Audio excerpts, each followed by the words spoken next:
પણ તમે છાપા વાંચવામાં પેજ 3 માંથી ઊંચા હો તો આવી કંઈક સારી વાતો વાંચો ને. સવારને પોરમાં ઉઠીને પેજ 3 ખોલ્યા કે કોનું ભેગું થયું કોનું છૂટું પડ્યું, તો તારે શું છે ભરૂચમાં બેઠા બેઠા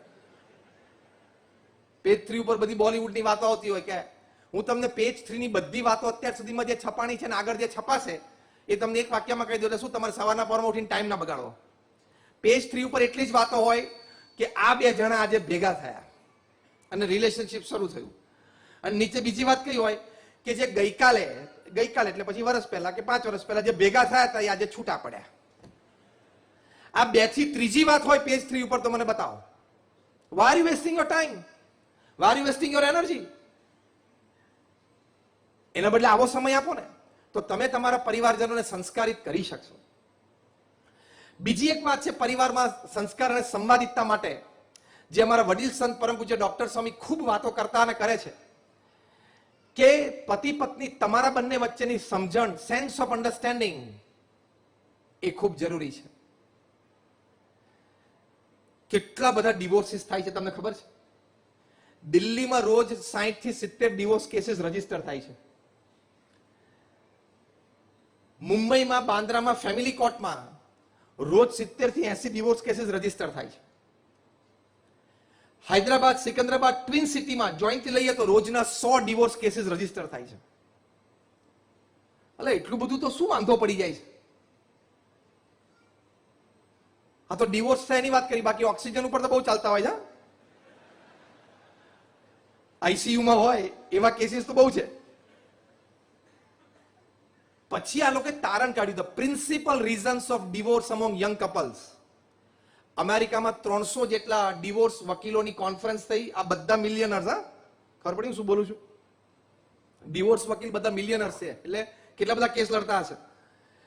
3 દિવસના બ્રેઇનસ્ટોર્મિંગ સેશન પછી કન્ક્લુઝન પેપર તૈયાર થયું કે the 5 principal reasons of divorce among young couples. એમાંનું એક કારણ હતું engagement on social networking sites.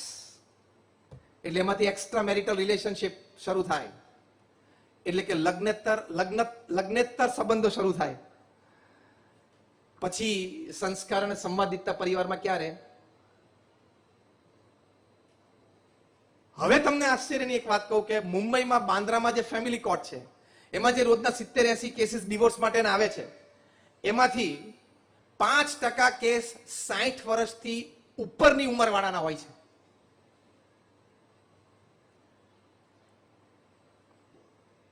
આશ્ચર્યની વાત છે કે નહીં?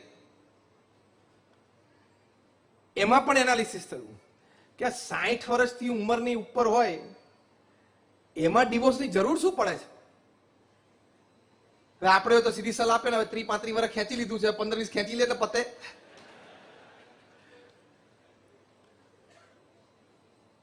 એનાલિસિસમાં 5 કારણો નક્કી થયા. એમાંનું એક કારણ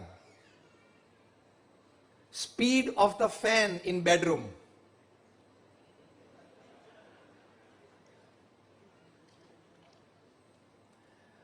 બેડરૂમમાં પંખાની સ્પીડ, કારણ કે 60 ની ઉંમરની ઉપર થાય ઉંમર એટલે પછી સાહજિક છે કે વલ્નરેબિલિટી આવે. કોઈને પંખો પવન ન ફાવે, કોઈને ફાવે. તો પતિ પત્નીમાંથી એક જણાને વળી એકનો પંખો ફાવતો હોય, બીજાને 5નો ફાવતો હોય. ડિવોર્સ. 5% કેસ મુંબઈ બાંદ્રામાં ફેમિલી કોર્ટના ડિવોર્સમાંથી એલ્ડરલી કપલના આવે છે. અલા ભાઈ એક રજે વધારે ઉઠી લેજે, એક જણો ખાટલા નીચે જતો તો શું વાંધો છે હાઈ સ્પીડ પંખામાં. બીજું કારણ આપ્યું ડિવોર્સ અમોંગ એલ્ડરલી કપલ્સ. એનું કારણ શું કે 2 માંથી એક જણા પતિ અથવા પત્ની એ ઓફિશિયલી કેસમાં કારણ લખાવે કે somehow my spouse has lost the sense of dressing. પતિ પત્ની 2 માંથી એક જણા શું લખાવે કે મારા સ્પાઉસને ડ્રેસિંગ સેન્સ જતી રહી છે. અલ્યા 60 વર્ષ પછી જબ્બો લેંગો પહેરેમાં બધું આવી ગયું.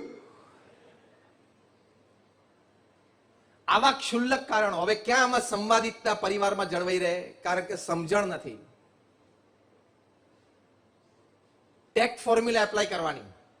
આ ઘણા વિચાર, વાત ને વાંચન પછી ફેમિલી વેલ્યુઝ માટે મેં એક ટેક્ટ ફોર્મ્યુલા ડિઝાઇન કરી. TAAC, tact formula. T is tolerance, A is acceptance, another A is apology and C is compromise. આ તો તમારે કરવું જ પડે. tolerance, acceptance, apology and compromise. This is a tech formula to have a smooth, to have a virtuous, to have a harmonized family life. તમે બેઠા છો એમાંથી કોઈ આંગળી ઊંચી કરી શકે કે મારા ઘરમાં બધું મારું ધાર્યું થાય જ છે? એ આંગળી ઊંચી કરો તો મારે આ એકવાર આંગળી ઊંચી જોવી છે કોઈક સભામાં, હજી મેં જોઈ નથી. અહીંયા તમારામાંથી કોઈ આંગળી ઊંચી નથી કરી. આજે મને હસતા હસતા એક મિત્ર એક વોટ્સએપ મોકલ્યો અને વોટ્સએપમાં એવું લખેલું હતું જે એને બ્રોડકાસ્ટ કર્યું હતું એ કે કાલે 1 એપ્રિલનો દિવસ છે એટલે કોઈએ એપ્રિલ ફૂલના મેસેજ એકબીજાને મોકલવા નહીં, એપ્રિલ ફૂલ થાય એવો પ્રયત્ન ના કરવો. ખાલી તમે મેસેજમાં એવું લખશો કે અમે પતિ પત્ની એકબીજાનું સંપૂર્ણ માનીએ છીએ એટલે અમે સમજી જશું કે આજે એપ્રિલની 1 તારીખ છે. Tolerance, acceptance, apology and compromise. Made for each other couple હોય ને એમાં 70-30 નો રેશિયો, 70 ગુડી ગુડી. ઓકે, 30% તો આ ટેક ફોર્મ્યુલા લાગુ પડે જ. 30-30, 35-35 વર્ષ કાઢ્યા અને પૂછી લે કેવું, બરોબર? તો એ સેન્સ ઓફ અન્ડરસ્ટેન્ડિંગ, કોમ્પ્રોમાઇઝ કરીને ચાલવાનું. પ્રમુખ સ્વામી મહારાજ છે ને એક વાત બહુ સરસ કરતા કે પરદેશમાં એક બહુ સારું કંઈક આમ ચાલતા ચાલતા ભટકી ગયા, સોરી કહેતા એટલે પેલાના મનમાંથી નીકળી જાય અને આપણા મનમાંથી નીકળી જાય. આ સોરી શબ્દ બહુ સારો છે પણ બોલવો એ અહમનું બહુ મોટું પડર તોડવું પડે ત્યારે એ શબ્દ બહાર નીકળે. બીજી એક વાત છે પતિ પત્નીના સંબંધોમાં તમારે ક્યારેય પુરુષ તરીકે એટીટ્યુડ નહીં રાખવાનો કે હું મુખ્ય બ્રેડ વિનર છું, હું કમાઉં છું એટલે પરિવારમાં બધાએ મારો આદર કરવાનો જ, મારો અભિપ્રાય માનવાનો જ અને હું કહું એમ થવું જ જોઈએ. This is a wrong egoistic attitude in your family which will fail you when it comes to virtue and harmony in the family. એક બહુ સરસ પુસ્તક મેં કોરોના દરમિયાન વાંચ્યું. પુસ્તકનું ટાઇટલ છે એવરી મેન્સ મિશન. રેબેકા બિયર્ડે આ પુસ્તક લખ્યું છે. આ પુસ્તકમાં રેબેકા બિયર્ડ પોતે પ્રસંગો લખ્યા છે. રેબેકા બિયર્ડ પોતે એક સારા મોટિવેશનલ સ્પીકર, પોતે સાયકેટ્રિસ્ટ, પોતે સોશિયલ કાઉન્સેલર તરીકે પોતાની એક સારી કારકિર્દી. એક પ્રવચન પછી એક મિડલ એજડ લેડી 45-48 વર્ષને એમને મળવા માટે આવે કે મારે તમારું કાઉન્સેલિંગ કરવું પડશે, તો ક્યારે તમને મળવા આવું? એટલે રેબેકા બિયર્ડે એમને બીજે દિવસે સવારે 10 વાગ્યાનો સમય પોતાની ઓફિસનો આપ્યો, અપોઇન્ટમેન્ટ આપી. સવારે 10 વાગે પેલા લેડી એમને ત્યાં આવ્યા. પેલા લેડીએ કહ્યું કે મને છે ને ઘરમાં મજા નથી આવતી, ઓફિસમાં વધારે મજા આવે છે. પછી સોશિયલ કાઉન્સેલિંગ કરવાનું એટલે ઘણા બધા પ્રશ્નો પૂછ્યા અને ઉત્તર મેળવવાના પ્રયત્નો કર્યા.